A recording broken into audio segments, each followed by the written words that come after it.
Ikhwatal iman, lihatlah kebun yang indah ini. Tentu kita akui setiap kita memiliki fitrah senang dengan hijaunya kebun, indahnya kebun.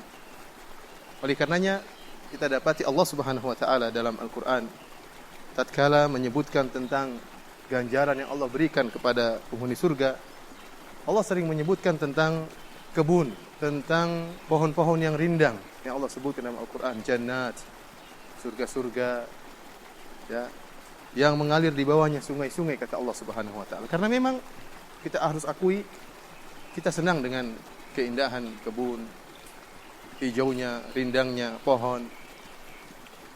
Namun perlu kita ketahui bahwasanya kebun yang Allah siapkan bagi kita di akhirat kelak, taman yang Allah siapkan bagi kita di akhirat kelak bagi penghuni surga, tidaklah sama dengan taman yang sedang kita lihat sekarang ini. Kita sekarang mungkin takjub dengan keindahan taman ini, akan tapi taman ini tidak apa-apanya, tidak ada apa-apanya dibandingkan dengan indahnya tamannya surga. Karena dalam hadis qudsi Rasulullah SAW telah menyebutkan, Allah mengatakan, a'dadtu li ibadiyas salihin ma la ainun ra'at wa la udhunun sami'at wa la khatara ala qalbi bashar. Aku telah menyiapkan bagi hamba-hambaku yang saleh kenikmatan-kenikmatan di surga yang tidak pernah dilihat oleh mata-mata mereka, yang tidak pernah didengar oleh telinga-telinga mereka, bahkan tidak pernah terbetik dalam hati mereka. Tatkala Allah menyebutkan tentang taman di surga, tentu taman yang sangat indah, yang tidak pernah dilihat oleh mata kita, tidak pernah didengar oleh telinga kita, bahkan tidak terbetik dalam hati kita. Kita mau menghayalkan bagaimana indahnya taman tersebut, pasti salah hayalan kita. Pasti salah, 100% salah. Karena tidak ada bisa dibandingkan antara indahnya dunia dengan indahnya akhirat. Dan bahkan tidak boleh dibandingkan karena sangat jauh berbeda.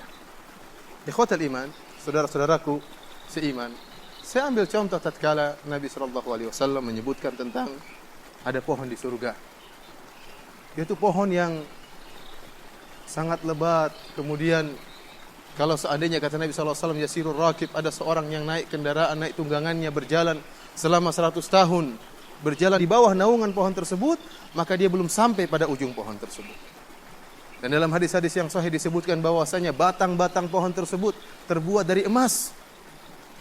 Ini sudah bukti bahwasanya sangat berbeda antara pohon di dunia dengan pohon di surga, antara taman di dunia dengan taman di surga. Allah Subhanahu wa taala menyebutkan juga tentang pohon-pohon di surga. Tatkala Allah mengatakan, ashabul yamini ma ashabul yamin. Fi sidrin makhdud wa talhim mamdud wa dhillim mamdud wa ma'in maskub. Kata Allah Subhanahu wa taala, dan penghuni surga, apa yang mereka dapatkan wahai para penghuni surga? Fi sidrin makhdud. Mereka berada di bawah pohon sidr. Mereka memakan buah-buah sidr. Kata para ulama di antaranya Al-Imam Ibnu Katsir rahimahullah, pohon sidr kalau di dunia itu tidak ada buahnya, kalaupun ada buahnya sangat kecil. Tetapi di surga, pohon sidr tersebut memiliki buah yang bisa dimakan. Wa talhin mamdud, dan juga tentang pohon tolah. Yang kata Al-Imam Ibnu Katsir rahimahullah, pohon tersebut, tolah, itu adalah pohon di Jazirah Arab yang hanya digunakan untuk bernaung. Tidak ada buahnya. Pohon berduri, tidak ada buahnya. Tetapi di akhirat kelak pohon tersebut ada buahnya. Subhanallah. Allah Subhanahu wa taala menyebutkan bagaimana bedanya sidr dan tolah di dunia dengan sidr dan tolah di akhirat. Yang pohon tersebut di dunia tidak berbuah, ternyata di akhirat berbuah. Maka bagaimana lagi tatkala Allah menyebutkan tentang rumman, tentang buah delima, tentang inab, tentang anggur, tentang pohon-pohon yang lain yang di dunia sudah berbuah, bagaimana lagi tentang buah-buahnya di akhirat kelak. Tentunya tidak bisa kita bayangkan. Sekali lagi saya katakan, apa saja yang kita bayangkan di benak kita tentang indahnya surga, pasti salah bayangan kita tersebut. Ikhwatal iman. Bahkan di surga, Allah menghalalkan perkara-perkara yang di dunia Allah haramkan. Sebagaimana telah disebutkan oleh Nabi SAW dalam satu hadis. Nabi SAW mengatakan, man yashrabul khamra fid dunya lam yashrabha fil akhirah. Barang siapa yang minum khamar di dunia, dia tidak akan minum khamar di akhirat. Wa man labisal harira fid dunya lam yalbasu fil akhirah. Barang siapa di dunia, bagi kaum lelaki yang memakai kain sutra, pakai pakaian terbuat dari sutra, maka dia tidak akan memakainya di akhirat.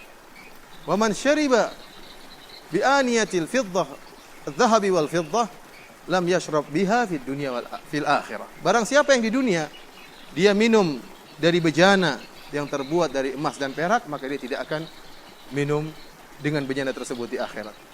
Setelah itu Nabi sallallahu alaihi wasallam mengatakan, ya, syarabu ahlil jannah wa libasu ahlil jannah wa aniyatu ahlil jannah. Kata Nabi sallallahu alaihi wasallam, khamar, bir itu adalah minuman penduduk surga, pakaian sutra adalah pakaian penduduk surga, dan bejana emas dan perak adalah bejana penduduk surga. Ini isyarat bahwasanya kita di dunia tidak boleh menggunakannya, tidak boleh minum khamar, tidak boleh memakai pakaian sutra bagi kaum lelaki, karena itu khusus bagi penduduk surga.